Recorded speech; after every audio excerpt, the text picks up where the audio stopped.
There is a new report that the Trump administration is sending babies and other young children to so-called tender age shelters, and that is fueling new outrage over its border policy.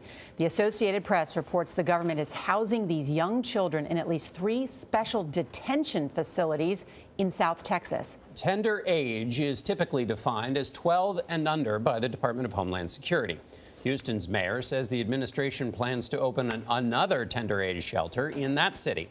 CBS San Antonio affiliate KENS reports some of these young children are being housed in Brownsville, Texas. So David Begnaud traveled there overnight. David, good morning. John, good morning. The building is called Casa El Presidente. Now, we haven't been inside it to see for ourselves. We tried to ask some questions, but a worker told us this morning, I can't confirm to you whether kids here have been separated from their parents. Look, we have been trying to get a real-life assessment of how detentions are happening at the border. So we went on a ride along with Border Patrol. We got 2 hours, and we saw 16 people detained. Some people took off running. Others surrendered. Here's more of what we witnessed. Raul Ortiz, deputy chief for the Rio Grande Valley sector in South Texas, wanted us to see the exact spot where he says more people enter the U.S. illegally than anywhere else along the border. It's near McAllen. Have you gone a day on the job where you didn't encounter someone crossing illegally? No, I haven't. Ortiz told us people will enter illegally even if they see the Border Patrol waiting on them. Even if that means coming right into your arms, yes, and your handcuffs? Most definitely, yeah. It's worth the risk. For them, it is worth the risk. It was worth it for this family of 5 from Honduras. They told us they left on a bus several months ago and were trying to get to Dallas. Hello, my name is David. What is your name? Yolanda's daughter, Angie, is 8 months old. That's her brother, her sister, and her mom, Maria.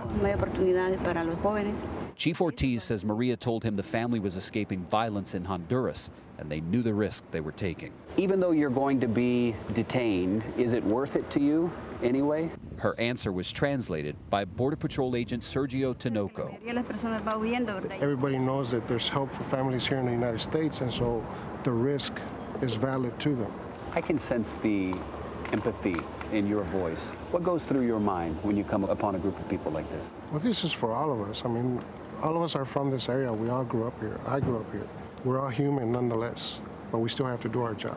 That meant temporarily seizing their belongings and loading them onto a bus headed for a processing center. 30 minutes later, Chief Ortiz told us a group of men were running from his agents. He took us to the scene, jumped out and gave chase, catching one of the suspects. In all, 13 men allegedly ran through this orchard using bushes as cover. Only 5 were captured, searched, handcuffed, and taken away. They were taken to a processing facility about 10 minutes away, and that is where they are read their Miranda rights.